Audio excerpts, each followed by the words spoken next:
Yan po si Papi guys. Palagi po ito siyang tulog guys. Pero nagmamatyag po ito guys. Sa mga kasika sa labas guys. Lalo na pag pag yumanig ulit yung aftershock. Palagi po itong alerto kahit natutulog guys oh. Kahit natutulog po ito guys. Pero nakikinig lang po ito. Nagmamatsyag lang po ito si Papi. Yan. Nagmamatsyag lang po ito palagi si Papi guys. Sa aftershock. So, tingnan nyo po ako guys. Dahil po sa sobrang nervyos ko po mga palangga. Up until now. Since sa paglindol. Yung napakasakit po ng aking dibdib guys. At napakasakit ng aking ulo. Mga ilan ng trauma ang aming dinaranas po dito guys. Almost 7,000 aftershock. Makatindig balahibo yung nangyari dito sa aming lugar guys, sa Lindol. Grabe. So ayan, magandang umaga sa ating lahat. Pilitin nating makabangon guys kahit po palagi po tayong takot lalo na pag yumanig ulit yung lindol. Pilitin nating makabangon at mag-pray lang po tayo always mga palangga. So as usual, dito kami sa loob ng tindahan ni Papi guys. Dito muna kami magtambay. Hindi po kami papasok muna sa loob ng bahay kasi palaging nag-aftershock. So ito po si Papi oh.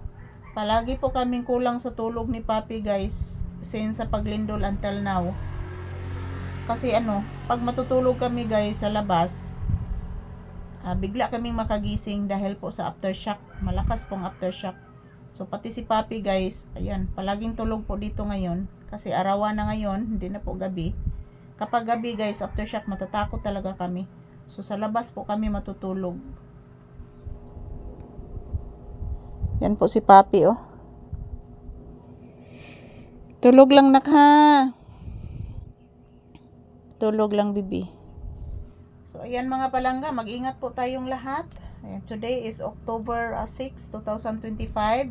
So almost 2 weeks na po dito guys walang pasok. Dahil po patuloy pa din ang pag-aftershock. So ayan, magandang umaga sa ating lahat.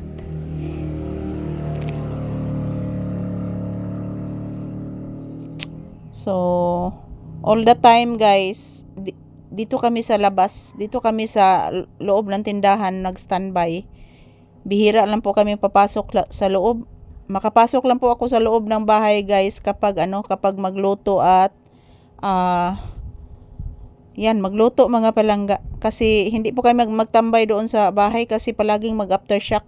Palagi po kaming takot na dito guys, trauma. So hanggang ngayon, how many days? Gikan sa paglindol guys, September 30. Until now, patuloy pa din ang aftershock. So patuloy pa din ang aming takot guys. So patuloy pa din ang aming takot sa aftershock. Yan si Papi oh.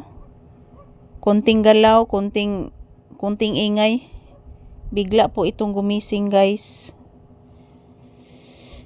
Parang na-trauma na din si Papi mga palangga.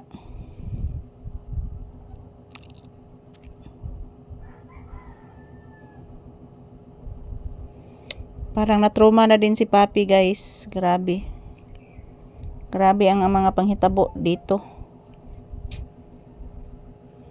So thank you for watching everyone. Mag-ingat po tayong lahat.